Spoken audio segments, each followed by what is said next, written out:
I'd like to acknowledge and pay my respects to the traditional owners of the lands on which I live and work, and on which we're gathered today, the Ngunnawal and Ngambri peoples. I pay my respects and celebrate their elders past and present, and I'd also like to acknowledge any First Nations peoples joining us via Zoom or in person today. The Deep Conversation Seminar Series is a partnership of the Research Centre for Deep History and the Centre for Environmental History at the ANU. Our aim for this series, which I have the pleasure of organising with Dr Amy Hay, who is directing traffic downstairs, but will be joining us shortly, and here she comes, and Dr Rowan Howard, is to bring together scholars from diverse disciplines to discuss questions of history, science and the environment, and to reflect on how they shed light on the global challenges we face today. Our speakers will be reflecting on the past, present and possible of the practices, meanings and significance of rehabilitation and its significance for communities, histories, institutions and ecologies. So first up, we have anthropologist Dr Annick Thomassin, who is a research fellow at the Centre for Aboriginal Economic Policy Research here at ANU.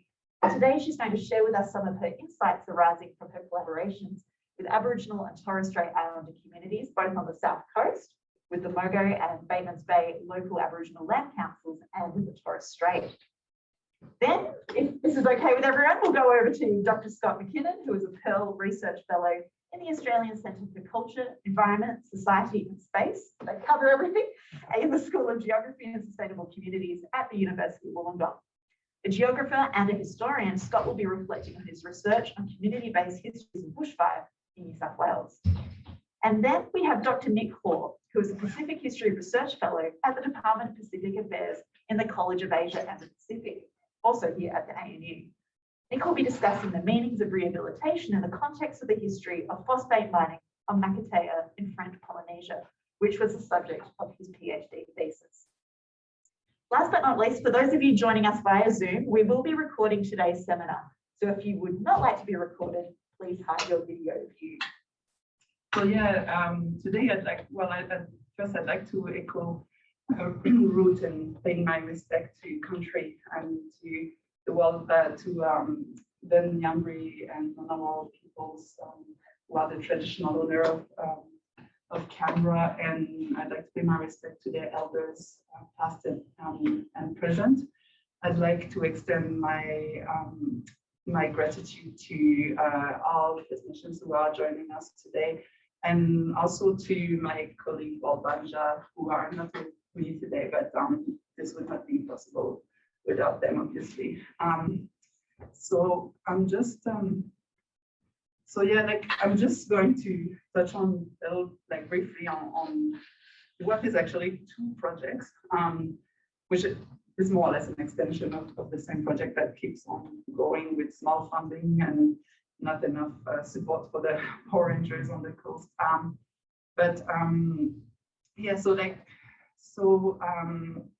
What we've been trying to do, we met, I met with the local Aboriginal Land Council and the rangers in 2012, and we kept on bringing students there, and they were showing us country and everything. And after most of the time when we were catching up with them, we had quite deep discussions, and they were often talking about their wish to revive their practice on country, reconnect with the different sites, and but also they wanted to have a bit more of a say in the discussions around development on Banja country, which I will really just share. So it's very approximate, and we're still developing our map, so it's a squarish approximation of Banja country, which is going roughly from South Darras to Moria River. Mostly it's understood as being at the north of Moria River and extend to the Clyde Mountains. So so basically we wanted to try to develop some tools together to make them unable to document what they wanted to do, and eventually create some kind of database that would put them on the front foot when it comes to negotiate further development. one thing that stimulated their wish to do something like that was that a lot of people were involved in the negotiations around the creation of the Batemans Marine Park. And a lot of elders had participated, like mapping which areas were important to them, which areas they were using. And it turned, well, ultimately, a lot of sanctuary zones have been put right where they were really important fishing areas. So that contributed eventually to criminalize their fishing practices and stop them to have access to important resources and important sites where, like, it was important for their society and to share knowledge with future generations. And some of the places that they were allowed to continue fishing were around Barlings Beach, for example, where it's not too far from a sewage pipe, which is always a function where you want to go fishing, obviously. I think things have changed a little bit over the years as better consultation, but really they wanted to make sure that eventually what their sites were documented. So at first we had, so Mogo is a little bit different from a lot of areas where researchers are working with First Nations. It's quite an urban, peri-urban areas. It's really known to Canberrans, obviously, but a lot of people don't know that it's a Walbanja country because it's quite built, and so they're quite invisible in the landscape. So what we've been trying to do over the years, and what and what's happening with the new project is to make them visible on country, in addition to collect to document the different sites. Where should I go with that? So at first we had a project that was, they were called to collaborate with oyster farmers to remove some pests, so the Pacific oyster and some crab. And we thought, oh, that's a good occasion to actually create a database that not only documents their kind of ecological contribution, but also each time they work somewhere, they can actually say, well, yeah, we worked here. This is actually connected to this family, this family. The name of the species are this in language. There's important sites here and there. So that was kind of like the goal. We didn't really produce any papers out of this, but the goal was really to work on an application called CyberTracker that helped them document country basically based on their own priorities. So we were hoping to continue this, get more funding, because that was a very, very small project. Ended up doing most of it pro bono, unfortunately, but yeah, it was quite a privilege, to be honest. And so we were about to apply on a IATSIS research exchange just before the bushfire, and all of a sudden Mogo burned down. That's Mogo Land Council was completely destroyed in the fires, the bushfires of 2020. Same with the ranger sheds. They were not side by side, but you know, I'm lucky. There's several houses in the community that has been burning down, and it has, yeah, we all know like the consequences of these bushfires. The bushfires have created some kind of new discussions in the general community.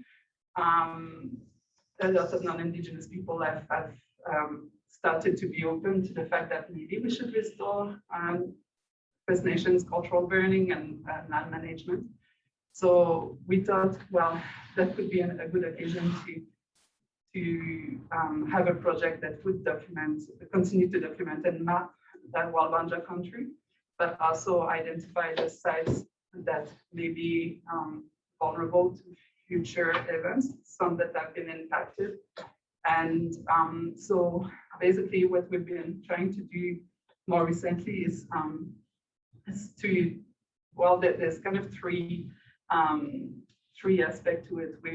We're trying to like identify as many sites that it's just photos of the Mogo not long after in Thomassin. And yeah, so we've been trying to map as much as we can some of the important sites, which were like both historical, more recent, and things that really like the connection that the community today have, like, so like, you know, like even when they were camping, when they were young, or important fishing areas around the Mogo Creek and things like that. So basically, yeah, so we've been trying to do this kind of general mapping. The project is also, like you see there on the photo, I mean, it's the ranger team of Mogo Local Aboriginal Land Council. You have some senior rangers and a few younger ones. And basically, they've been going and talk with a lot of the elders, trying to get stories around about country and what were their aspirations for how country should be managed. And it's really about relationship. It's being able to reconnect with the different areas. Along the way, there's been a lot of sites that have been newly identified because with the erosion that caused by climate change, there's been a few middens that were exposed. And they started, but when doing this work and working with the elders, they started to be able to go and identify where these middens are starting to appear. There's also like bones that unfortunately have started, like human remains, that had started to be washed out. So it's quite upsetting, actually. So there's quite an interesting and quite fun intergenerational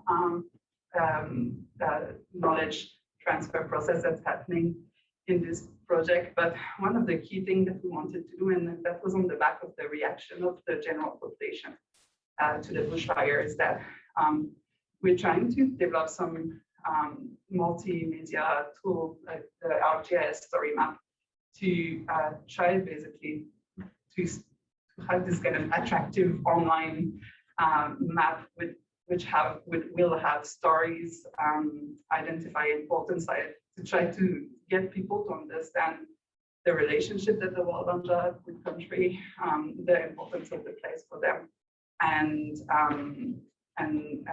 the idea that like Adam Knight that's there, like sitting beside Jake, who's wearing the high vis vest. You keep on thinking that we need to get really together. There's some knowledge that we should share, like that they want to share with the general population, because ultimately we need to get, if First Nation people want to renew their relationship with country, there will be a need for the broader population to actually change as well. That's going to be a long shot, I think. But so maybe to kind of finish, and I can talk about more things when we have a discussion. But a few things that are starting to happen with this project. For example, Janet Hans, who's on the right-hand side of the photo, she's part of the Borowang coastal village. So one day we were discussing, and there was an opening for an annual presentation in the coastal village, and they thought, oh, why not get the Walbanja to explain what's going on in a patch of land. So so there's another friend of mine who owned by the vast property near Brawley was thinking the same, like let's kind of have them have a look, open the space for them to have a look what's on our property, and so they can map it, and maybe if there's sites of significance, then they can come and visit, or even some cultural burning. So there's a fair bit of there's been multiple cultural burning events that happened in Borowang, for example. So there's quite a this is not an aspect, a direct outcome of the mapping, because we haven't done it, finalized it yet. It's about to be done, but that's kind of an example of the even the process of gathering the information has started to create relationship that seems to be like opening the minds and opening access to the territories for the Walbanja, both to practice their cultural relationships, and there's going to be potentially some cultural camp happening there. There's still some insurance things to solve, but but cultural learning is definitely happening in this area now. So like we're hoping that there could be some kind of like shift in the mindset of the people in the region progressively. It's going to take a while. I mean, the rangers who are fun, they decided basically to create another questionnaire to interview people who are non-First Nations. So, like, so it was weird to be the interviewee role shift all of a sudden. I realize how uncomfortable it can be. Yeah, so like they want to understand what is the relationship with country that most people on the south consider tourist or owners have.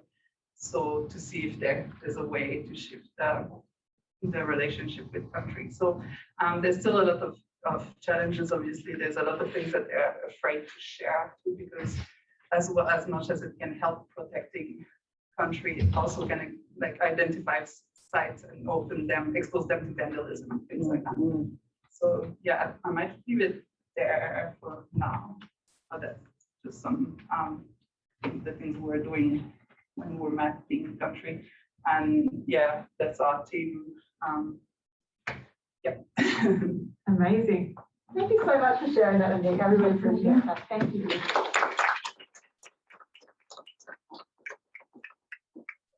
Stop now, and then we'll sort of bring some of the threads of the papers together. Absolutely.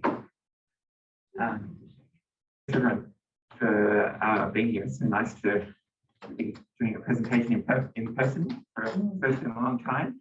I'll echo Ruth and Annick's comments in acknowledging that we're meeting on Ngunnawal and Ngambri country, and pay my respects to elders past and present, and to country where people are zooming in from today as well.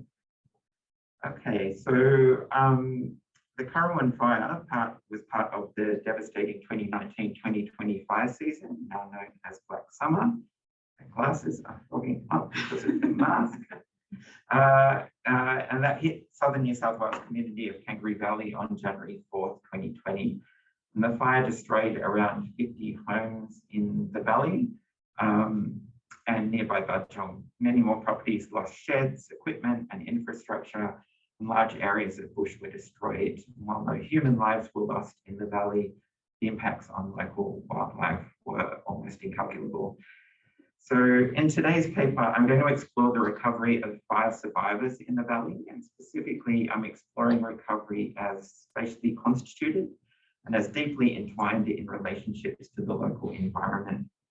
Many residents felt a responsibility to protect and care for the bushland that surrounded their homes, and indeed their sense of home incorporated the bush, and its destruction was deeply destabilizing. And in the months and years after the fire, as the bush regrew through cycles that were unfamiliar to most, many survivors worked really hard to aid its rehabilitation and described complex relationships to this changing landscape.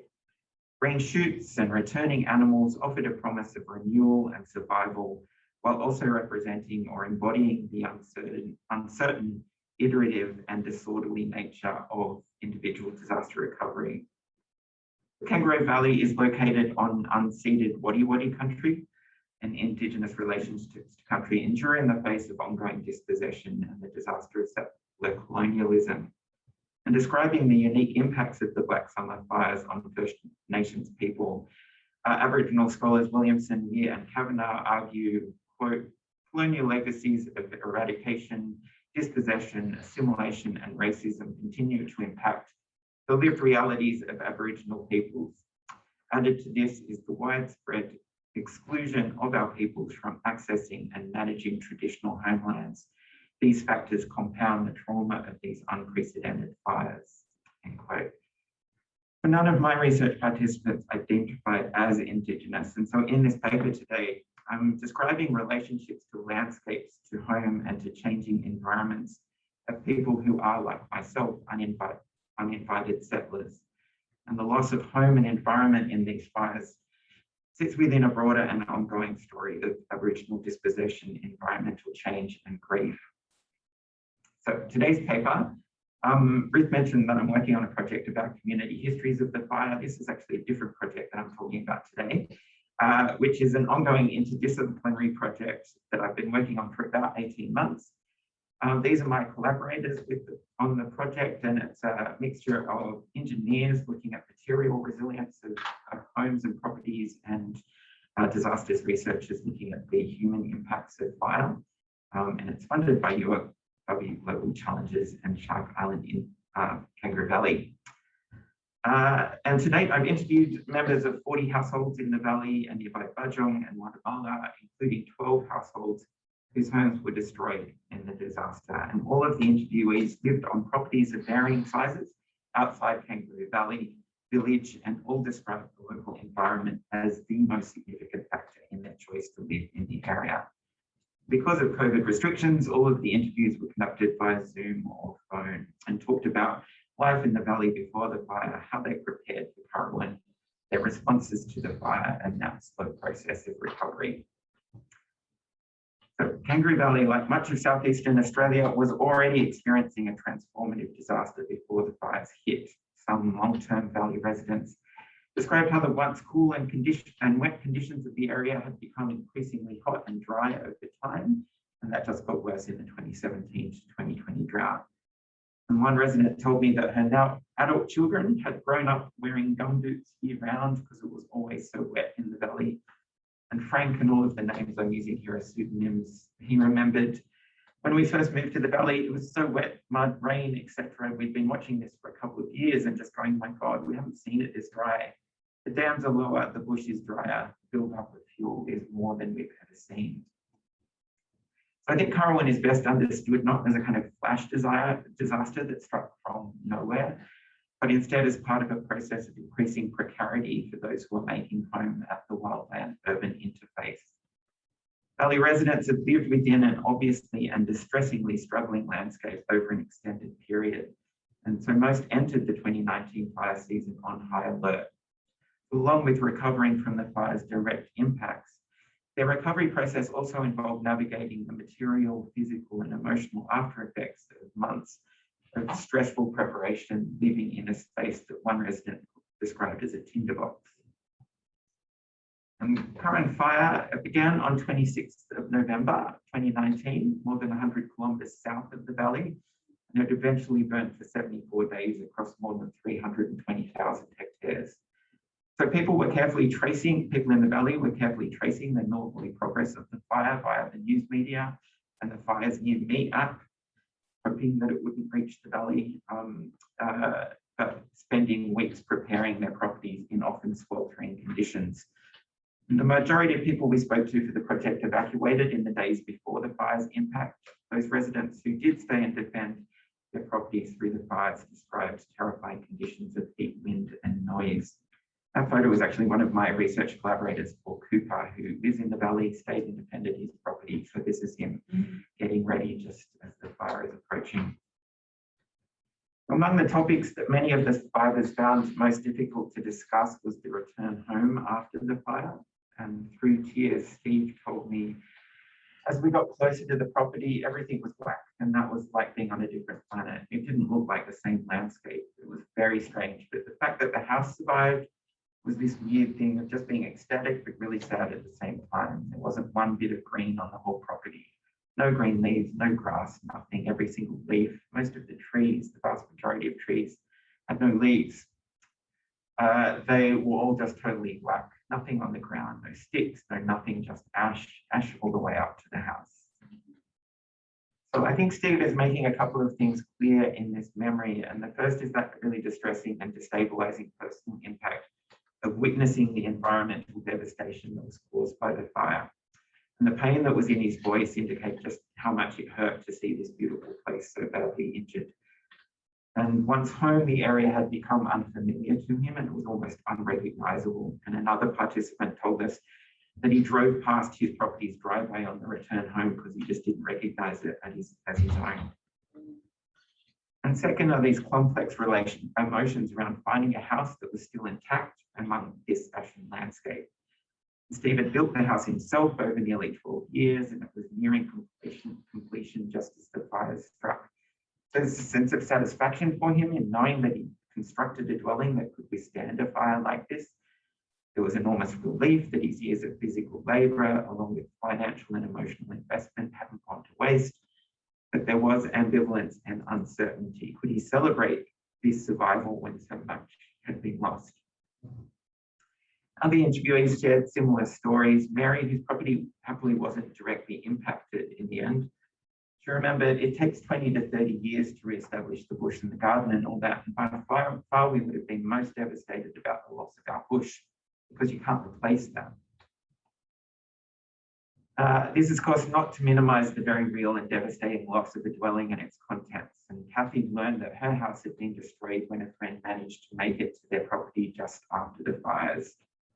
And she told me, and he just sent us a little text and said, "I'm so sorry, everything's gone." I sort of looked at this text and I thought, well, what does he mean everything's gone? It can't have gone. What's he talking about? Anyway, then he sent us photos and we just went, oh, it was just the most awful moment of our lives, destroyed everything. So for those whose homes did survive or who made temporary accommodations on their properties while they were rebuilding their homes, the early stages of the recovery process included coming to terms with everyday life in amongst this scarred place. And so Helena remembered that straight after the fires, it was silent. There were no birds, there were no animals, there was nothing. Like it was everything had gone to ground. Our place, we've got lots of little birds and even the bees had disappeared. It was weird, it was really weird. And within this altered space, survivors, many still exhausted from the hard work of bushfire preparation and response, now began the equally hard work of recovery. And this involved navigating complex bureaucracies, insurance claims, and telecommunications and power companies, government grants, and eventually rebuild permits. It also involved making, at times, quite uncertain efforts to help rehabilitate the bush. Within weeks, green shoots had appeared, but the plants that sprouted were often unfamiliar. Were these weeds that needed to be managed, or were they frontier species, the arrival of which was an expected part of the healing process? So Christine remembered, before Christmas, I was trying to thin out, there's 1 billion wattles growing in one of our big creek beds that's more disc-shaped. To me, that's going to be an environmental disaster. So I've been using the brush cutter to try and take out the wattle and leave the eucalypt and other better species in there. I just exhausted myself and stressed myself out, feeling that responsible for looking after the property. And managing this process, wanting to help the bush heal, carried a kind of weighted responsibility that added to the stress and exhaustion of the personal recovery process. And Jennifer remembered, I don't know whether it's just being tired, but you seem to be, in a way, you're delighted that nature is coming back so well, but at the same time, you're kind of fighting it because these weeds are so high and they're also bad weeds, and you're seeing these things sort of coming back from flowering.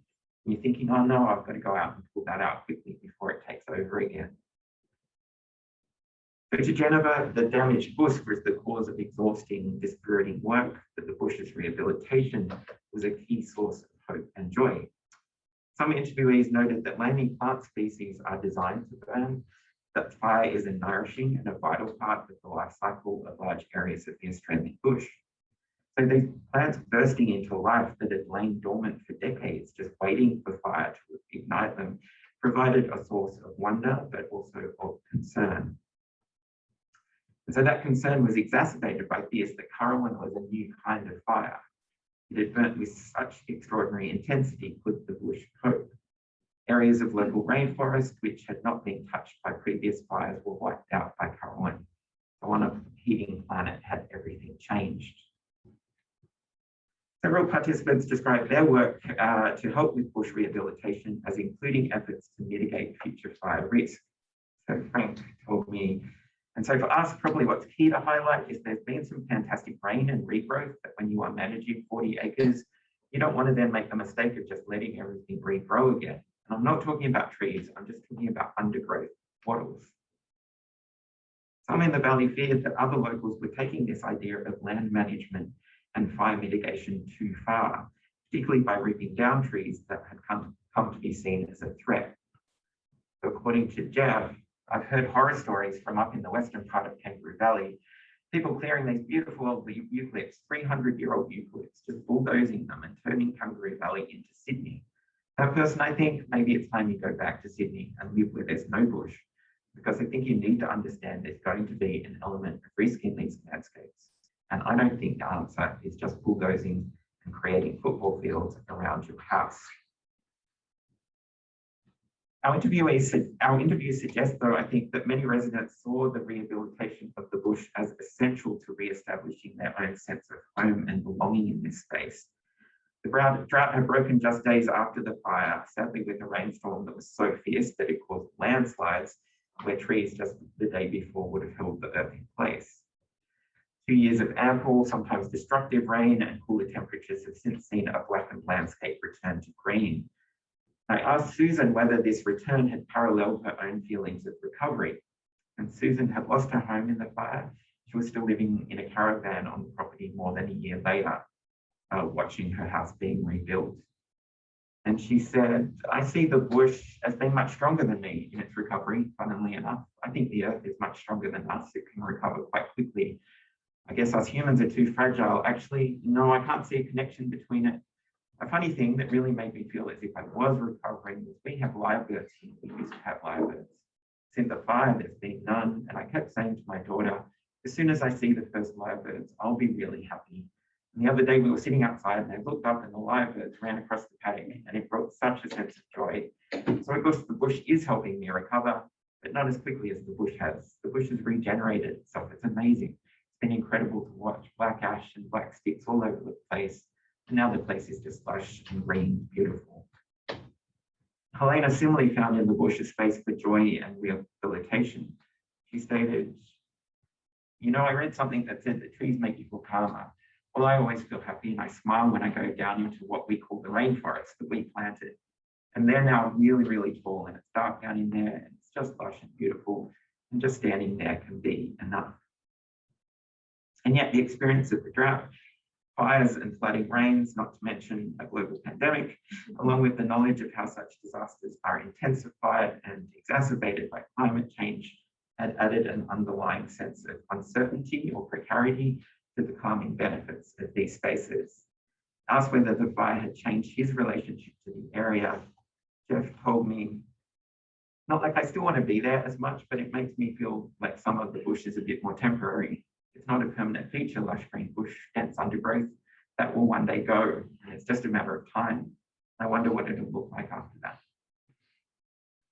So just to conclude, I think there are a number of scholarly concepts that we're thinking through that might help us understand comments like Jeff's, things like solastalgia or climate grief or eco-anxiety. But what I think these bushfire stories reveal are the complex ways in which personal recovery and rehabilitation of bushland are entwined. The bush is both a source of belonging and joy and of threat and danger. Its devastation in fire resulted in deep emotional pain for people who were deeply invested in its care and its survival. Its return to life was reassuring, but also concerning, adding to the at times debilitating weight of tasks required as survivors trying to get back to normal life. 2 years later, the landscape is green and lush, but the blackened trees that remain serve as a reminder that fire is possible, indeed likely again, particularly given the climate crisis in which we live.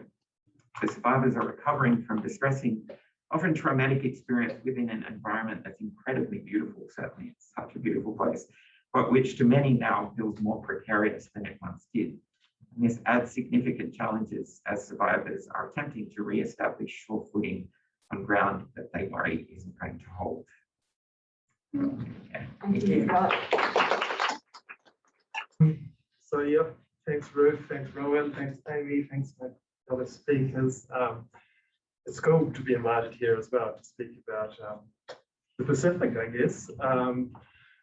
we're quite concerned about Australian topics today, but there are links to the Pacific with this, I mean, to Australia, sorry, with these Phosphate Islands. I think probably most of you will be aware of Nauru that you can see to the left there. Most of you will also probably be familiar with Barnaba in the middle, and perhaps less of you will be familiar with Makatea, but if you've been listening to me for the past, I don't know, 5 or 6 years, you might know something about this island in French Polynesia. So yes, it's nice to be here on unceded Ngunnawal and Ngambri lands. I hope you can hear me through the mask. I will just be adding a few observations about the rehabilitation on these places, or the lack of rehabilitation perhaps, I don't know. As you can see, these are the sort of classic images of Phosphate Islands. I don't really like it like that. You know, this sort of reinforces the idea that these places are Phosphate Islands, but this is just a creation. Well, it's more than a creation, a very physical remnant still here, but there's other ways of imagining these islands, and especially Pacific Islanders at the moment are very keen to imagine them in other ways as well. At least the people I work with on Makatea, this idea that we are just a phosphate island, it's insulting, and they are in the process of, I guess, rehabilitating the identity of the place. So we need to talk about rehabilitation as in physical rehabilitation, but there's also this sort of this cultural baggage that is there that people are trying and have been trying to change for quite some time. So yes, I think I am a historian after all, so I do want to go back and see, just touch on some of, I think, the conversations that took place when these original mining people arrived at the start of the 20th century in both of these places. Then I want to talk about some of the conversations that happened, mainly driven by Pacific Islanders in the more recent history, after phosphate mining perhaps. And then I'll end talking about, my research on Makatea. And there's this Australian-led rehabilitation through mining project, which is kind of interesting. Yes, it seems like an oxymoron, but it is kind of interesting, and I think it does deserve our time to think about it a little bit.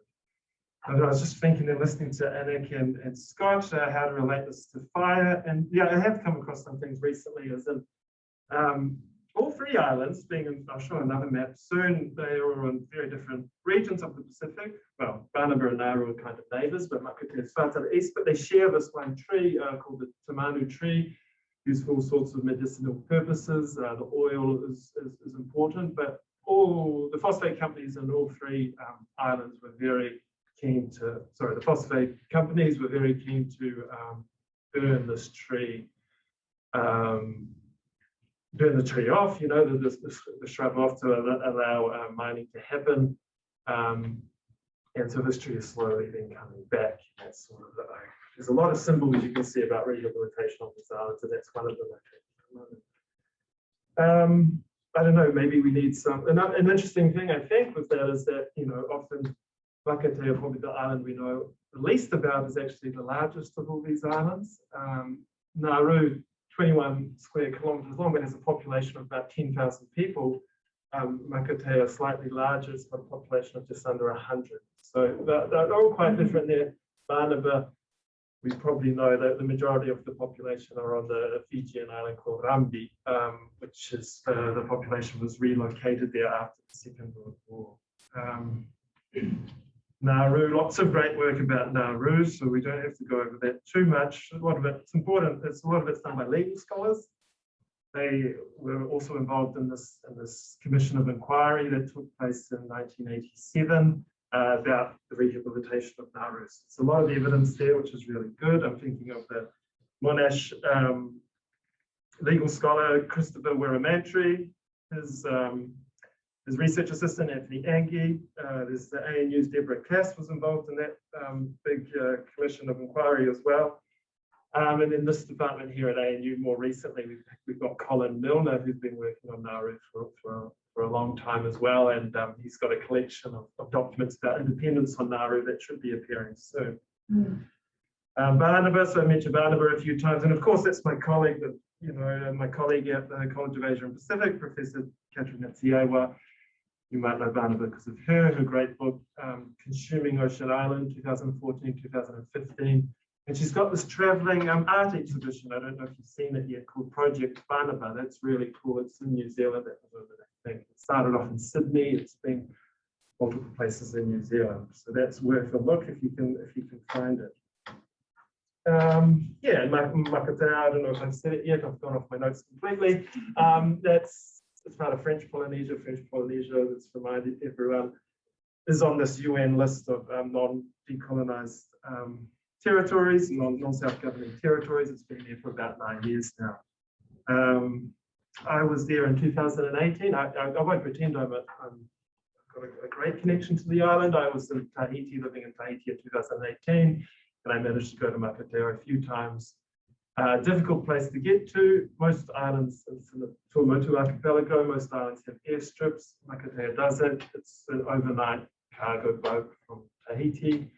That boat then goes out to the rest of the Tuamotu archipelago. It's a boat that gives food, appliances, everything, cars, whatever you know, it's all on that boat. And then the boat picks up copra, which is the dried coconut husk, and it picks up these coconut crabs. Makatea is very famous for these.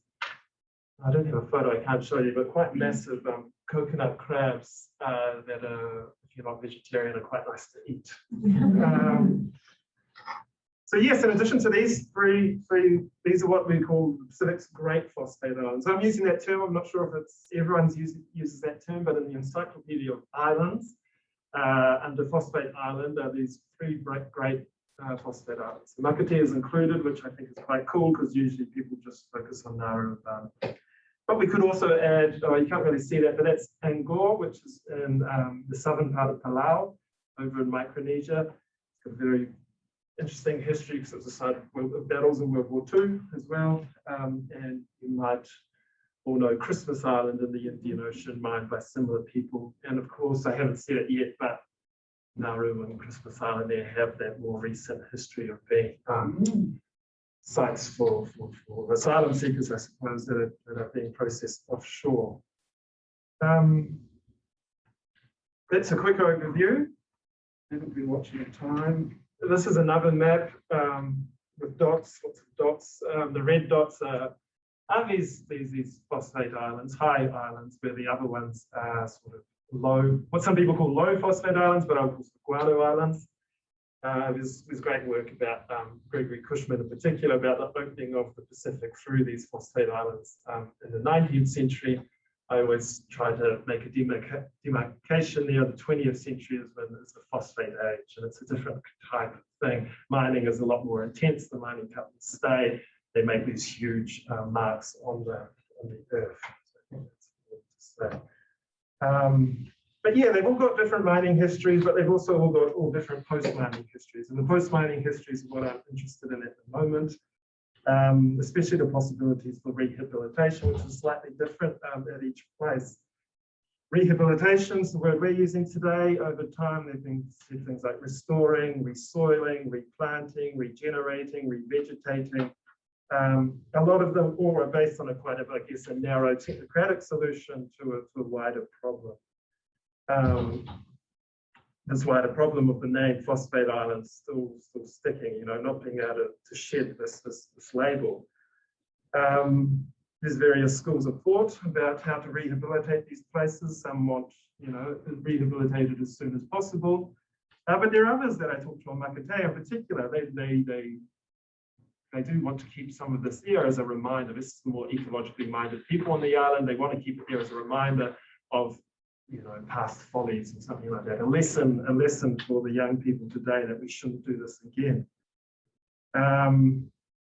So to the history, some more history. I wanted to make a point that, of course, though, that when these leases for mining were drawn up at the start of the 20th century, promises were made to that the land would be rehabilitated. This is not just a post-mining sort of creation. The promises were there from the start. This is why the Pacific Islanders said, okay, you can lease our lands and do this.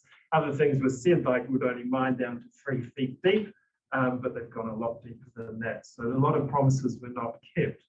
And you can see these interesting cross-cultural moments in the archive. Sorry, I've jumped too soon, but these are photos from Nauru. So Nauru quite early, 1907, 1908. That's around about the time that the same people were over on Makatea in French Polynesia trying to convince people to lease them their lands. All sorts of things were done to convince them: gifts, persuasion, promises of riches. You know, they'll bring cars in, they'll be able to go to Europe, they'll bring in European French girlfriends for the local islanders. All sorts of things were said.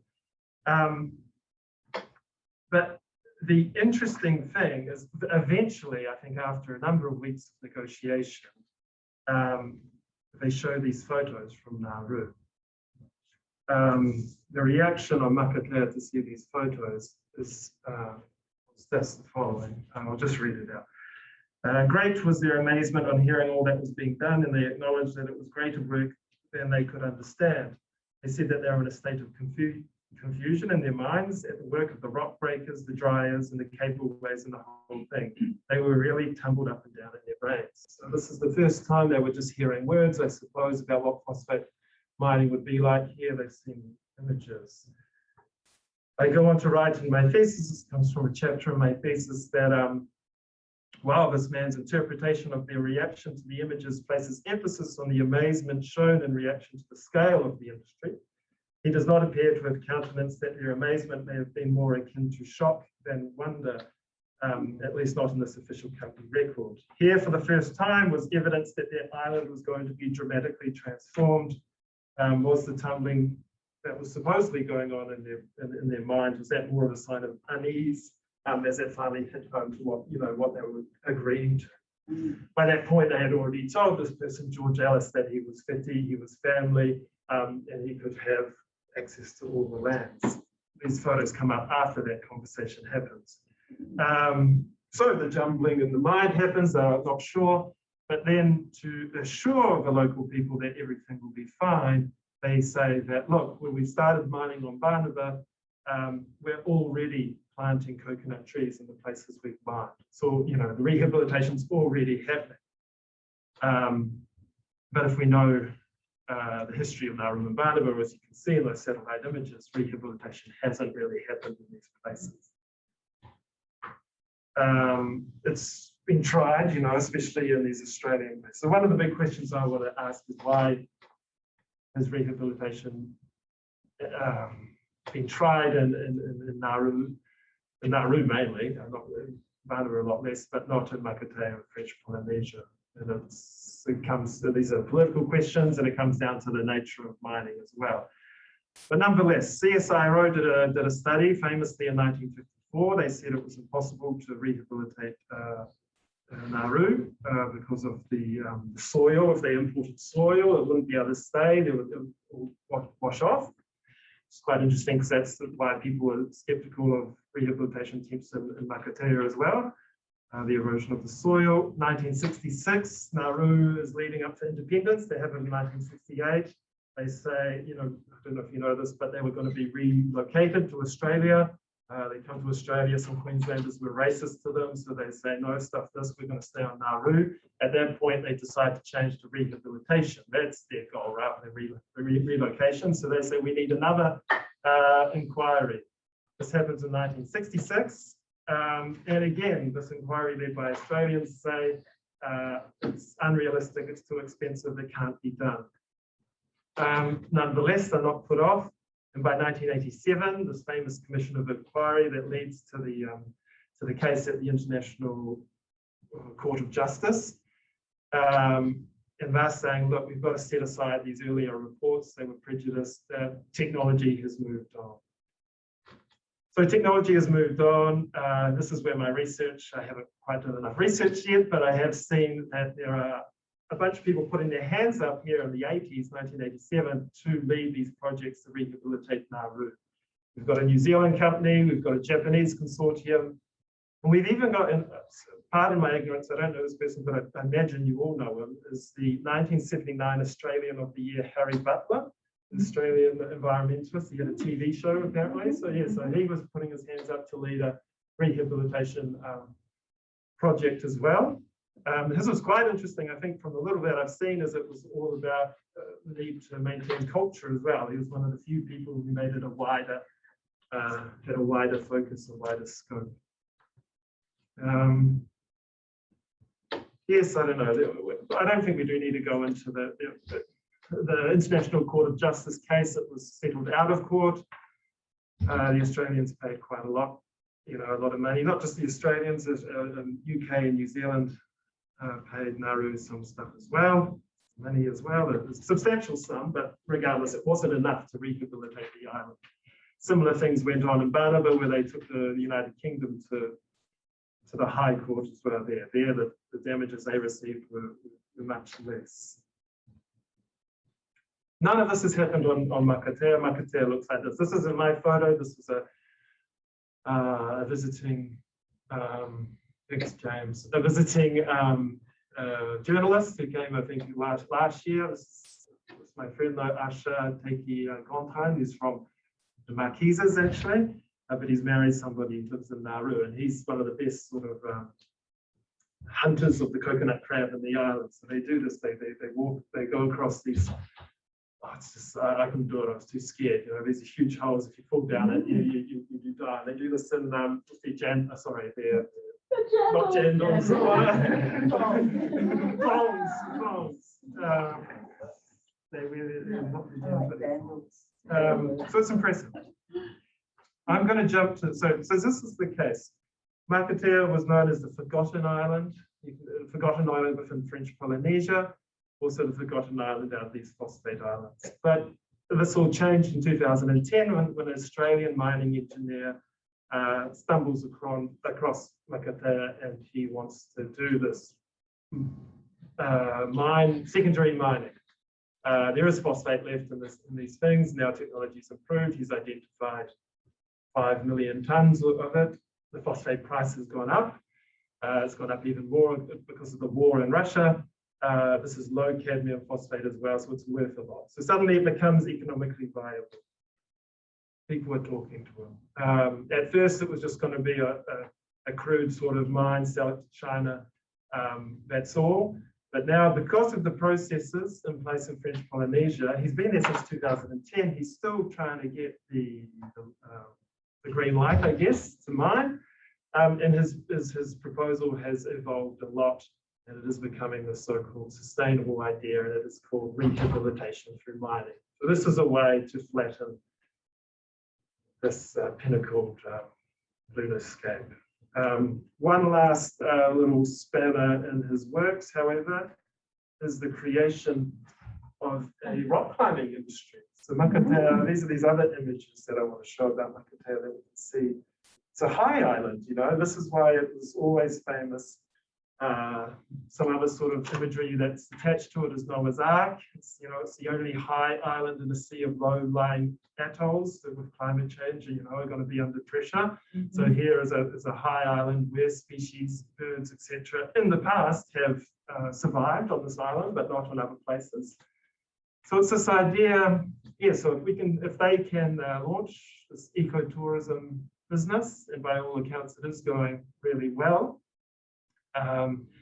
It suddenly, puts into doubt this mining, rehabilitation through mining project. The whole reason why these rock climbers travel all this distance is because they want this pristine, it's interesting, they use the word pristine and untouched. It's an old phosphate mine, it's really not that. All the old vestiges are still there, rusting away as well, so it's obvious. But there is this extra. This happened after I went for my field work. It's by all accounts, it's going really well. And the person behind it is the son of the mayor, and the mayor is very pro-mining. Now his son has got this idea, so there might be a bit of friction between them two, and it's changing perceptions about this island, and it is changing attitudes towards the mining project. I think I'll end there. I've probably been talking for long enough. It's this idea that I think, the rock climbing helps this idea of changing these islands from phosphate islands to high islands in the Pacific, which all of them share that heritage. And if you go back into the mythology of these places, all of the reasons that are high islands are very important. Makatea, just one final thing, on these cliffs are burial caves. So Makatea was famous for that. High-ranking people from around all the other islands would be buried in these burial caves on Makatea. So this is why it's locally it's important. It's not because of the phosphate and why these places are important. Thank you.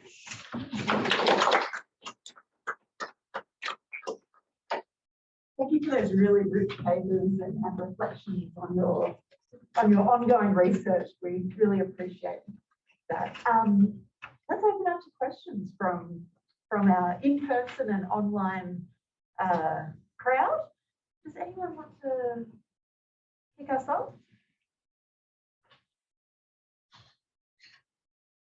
Well, I have, Aid, go for I it. was just going to say, it's not a super good, it's just kind of fun for Nick of just wanting to hear a little bit more about the local community on and the sort of, like I really found it interesting, that idea of that they don't like to be known as a mining island, so they really find that quite offensive. But then you mentioned the mayor who's still very pro-mining. So when you're identifying that attitude of that's not what we are, that's not what we do, where do you see that being expressed mostly? Is that something held by all of the community, or is it the younger generations, or internationally on other islands? Like, where does that sentiment come from? Yeah, thank you. Good question. Thanks, Amy.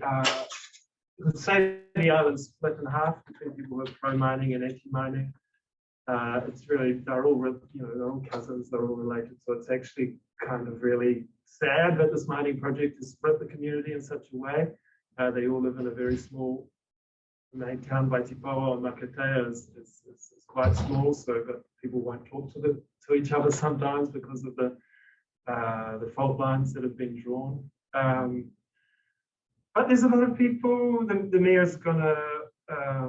I think the project is going to create about employment for 30 odd people, and so that's probably going to create employment for the 30 people who are part of the mayor's entourage community. So they're very pro-mining, and it's true what people tell me. They say, look, these people who have stayed on the island after mining ended. So they hadn't made that point. There was about 3,000 people on the island during mining. It was people would say, it was Broadway. It was the centre of Polynesia. It was the most advanced place. In 1966, when mining ends, most people leave to go to Tahiti or to start with the nuclear testing program further east. But some of the families stayed. And so people were saying, these families who have stayed over all these decades and made their living through copra, through chasing these coconut crabs, they deserve the reward of this mine starting again and getting the royalties from the mine. So the pro-mining people, I've got complete sympathy with this idea as well. But the people who are anti the mine are usually the people whose lands are touched by the phosphate mine, and they're worried about not getting a fair share of the royalties. Yeah, James. I just don't know Amy's question. I'm sort of interested in how the wealth gets distributed throughout these places.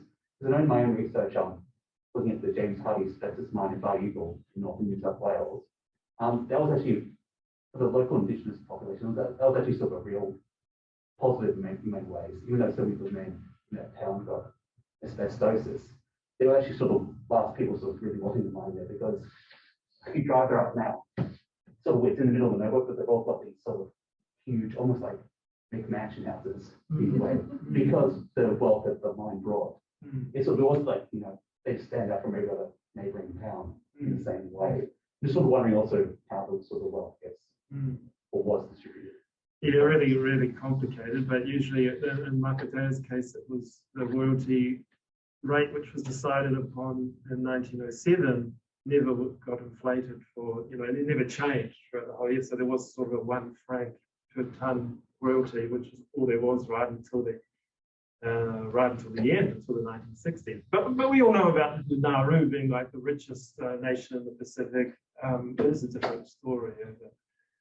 Nauru gained the full rights when they became independent in 1968, and they got very rich out of this stuff as well. All I would say, James, I don't want to bore you too much. It's just different in each place, but usually the moral story if you want to generalize, is that, yeah, most Pacific Islanders did get the benefits of these mines. Yes, I had a question for Scott. I was really interested in a lot of the recollection, and I was wondering whether you saw the project saw any difference in how men and women were responding to the environment. I felt like a lot of the early ones with the where you were quoting men, or whether there was a sense that, you know, there was a split between who stayed and who left as to the environment and things like that. There was a bit of a difference in those who obviously didn't lose their properties, where their large concerns were like, we're not hearing the birds anymore, versus those who just saw everything lost, and whether there were kind of any ways of differentiating experiences along those lines as well. Yeah, thank you. Yeah, I'm thinking of one interview I did, which was with husband and wife. I interviewed them both at the same time, and they hadn't lost their home, and the wife of the couple said, I would have sacrificed the home to kick the bush, definitely 100%, and her husband said, no, I wouldn't do that. I'd rather kick the house. Thanks very much. And I don't want to, you know, generalize too much on gender from that. Often in bushfires, in bushfire research, the big gender difference that comes up is between wanting to stay and defend and wanting to leave. There's a very stark gender difference in that. And that often causes difficulties in relationships that extend well beyond the fire.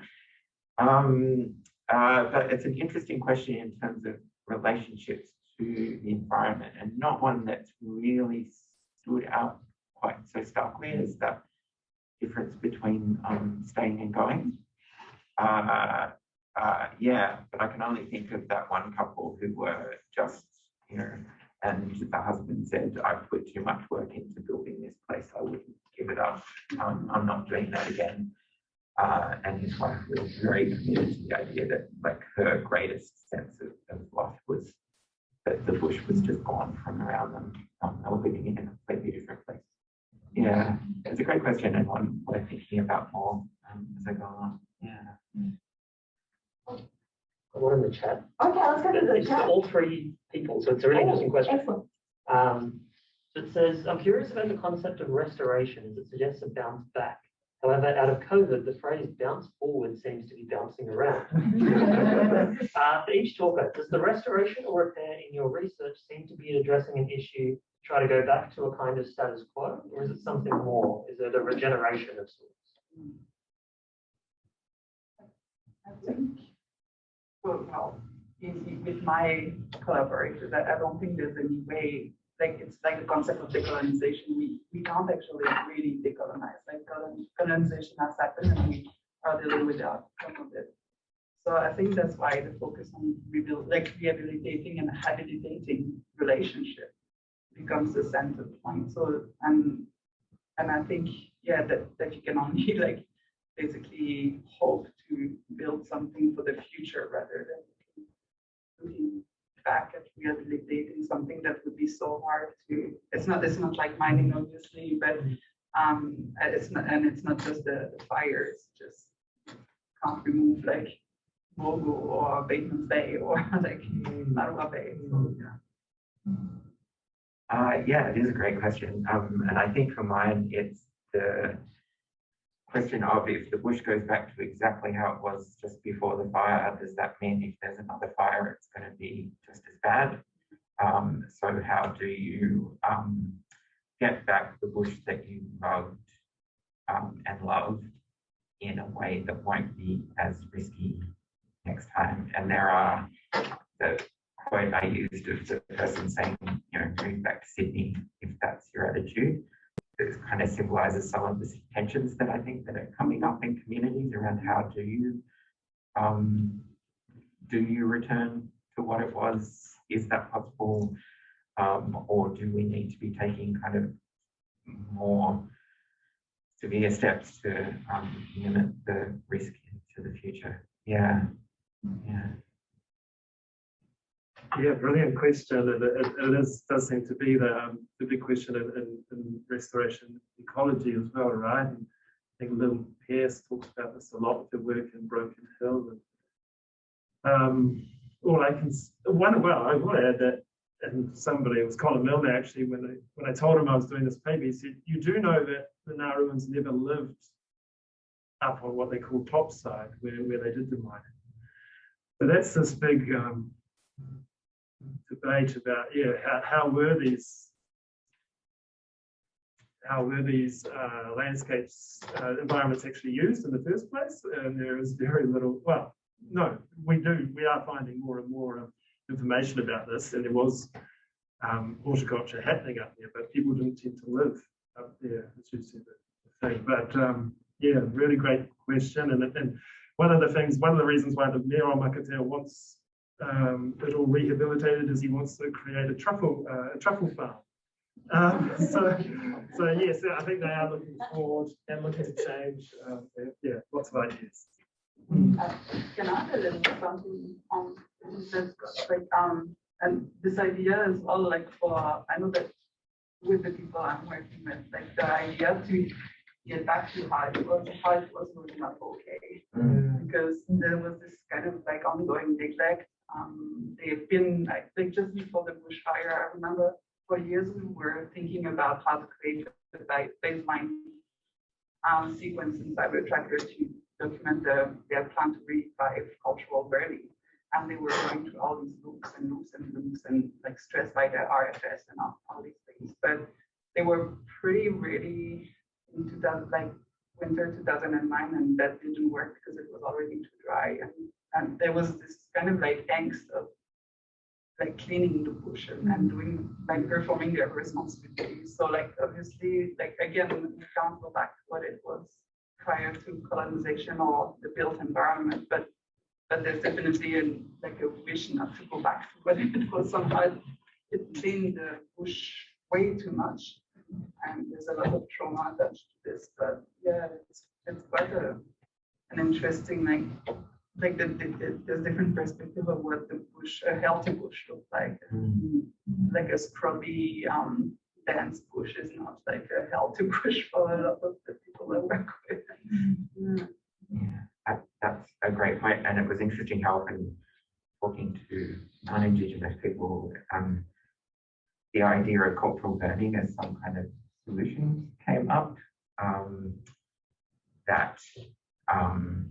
Yeah, it was really interesting how often people mention that as something that we need to start doing more, but maybe not thinking about it in terms of bigger conversation about reconciliation. And it's the thing that worries me about that kind of conversation is, okay, so we've mucked it up, non-Indigenous people, for a couple of 100 years, and now we want Indigenous people to make it better for us to live here again. And they're not left with the environment that was there. Exactly. And they were prevented to perform their knowledge and responsibilities for hundreds of years, and all of a sudden they should be ready to save us.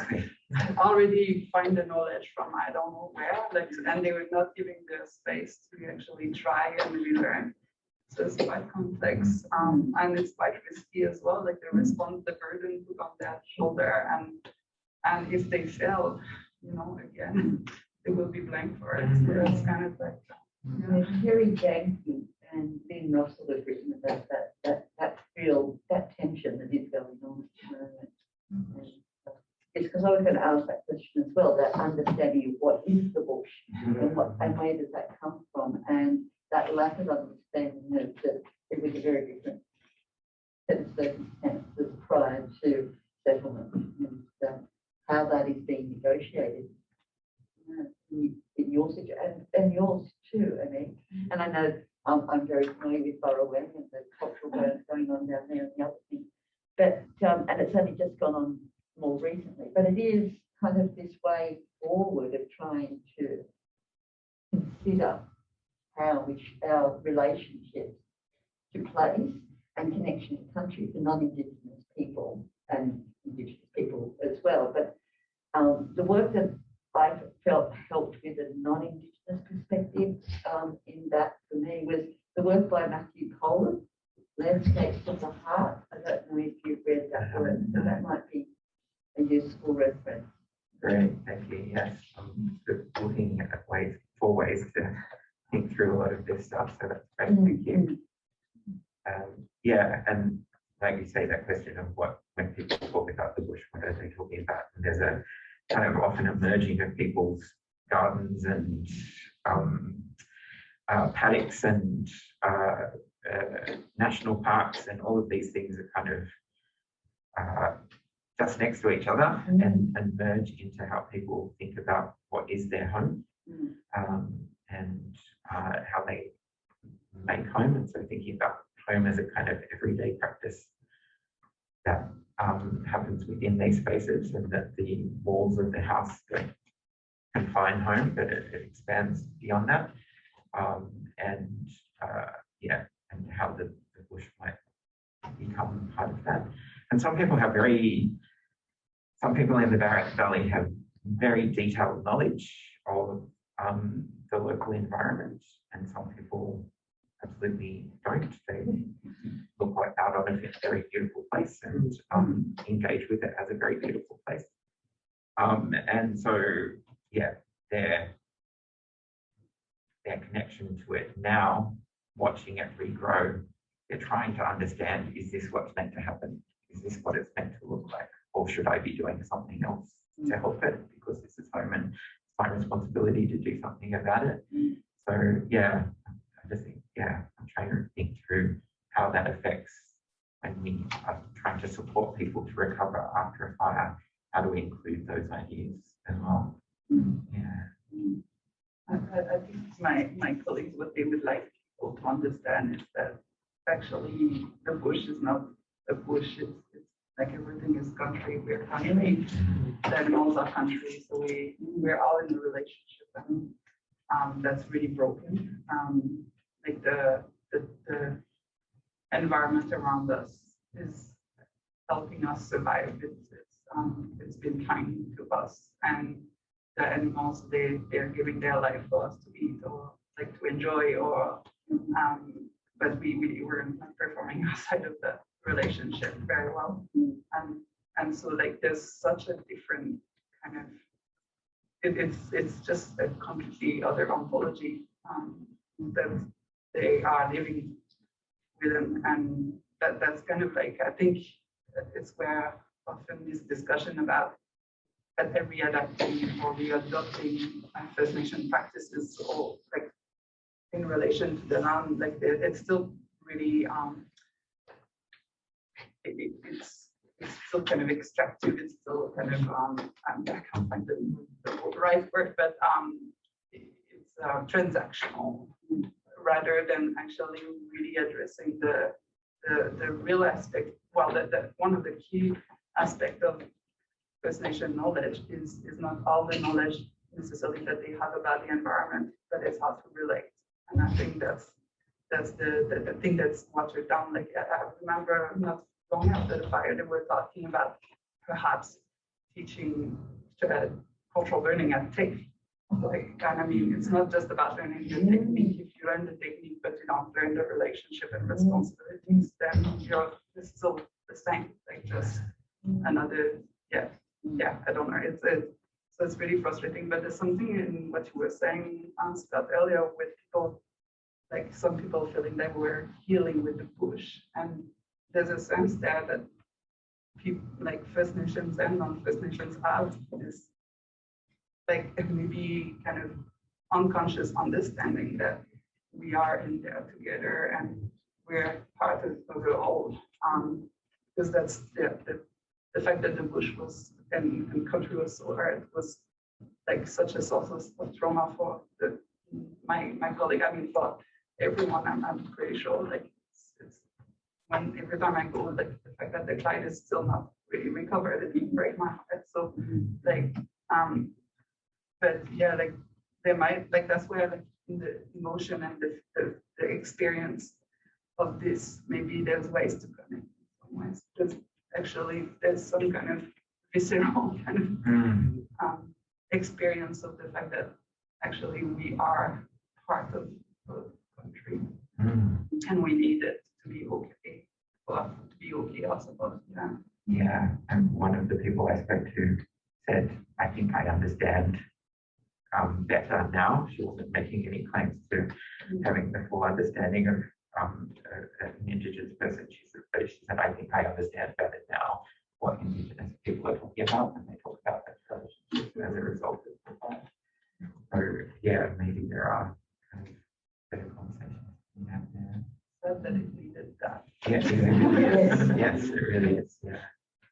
I think there's a really interesting theme also between your papers about people who might live in there and have long connections, whether they're Indigenous or non-Indigenous, and then there's a tourist diaspora that passes through these places and have a more temporary or sort of idealized association. And I wonder how that tension plays out, whether they're potential rock climbers in Makatea to sort of the people who come from Sydney or the people from Canberra that sort of flock down to Batemans Bay and see it sort of through a very sort of recreational lens, but that connection might not necessarily be conducive to a caring relationship, or it's maybe more transactional. I don't know whether that resonates in any way. Yeah, I think in a place like Kangaroo Valley and others, sort of the weekender idea, and there is a bit of tension in some communities like Kangaroo Valley between, well, we live here all the time and you're just down here on the weekend. But the people who are just down here on the weekend don't look after their place like they should. Sometimes those kind of tensions come up through a sense of belonging there. I think maybe the fire has broken down some of that a little bit, or at least it did for a while. I'm not sure. I don't have great evidence for that either way, but there's certainly if you're going to look after your property in a way that mitigates fire risk, then you need to be there all the time.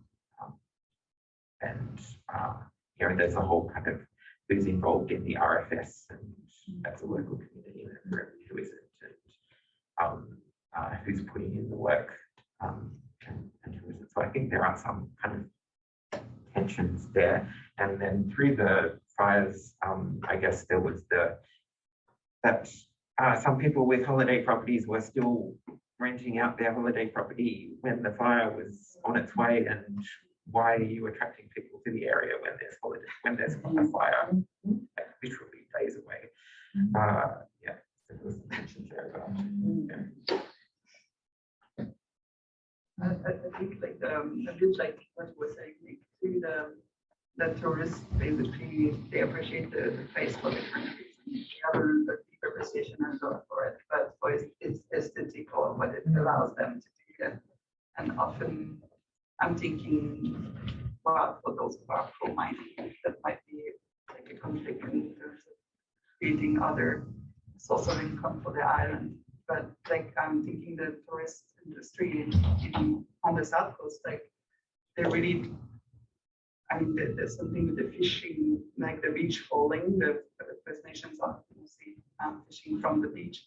And well, not always, but there's a big kind of community thing that happens from time to time, and it's not possible during tourist season. Like fish smell, like you should not be doing that on the beach, but like the beach is there to appreciate flavorable, like make sandcastle, but definitely not like gathering a big bunch of salmon. So like this kind of tension, appreciation for different reasons. I mean, the tourism participates somehow to a form of exploitation of the place, but when they look at the First Nation fishing, they think that they are actually destroying the place. It's just like it's complex.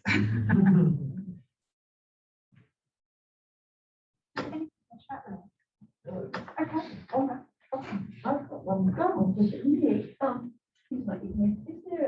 an alternative to phosphate?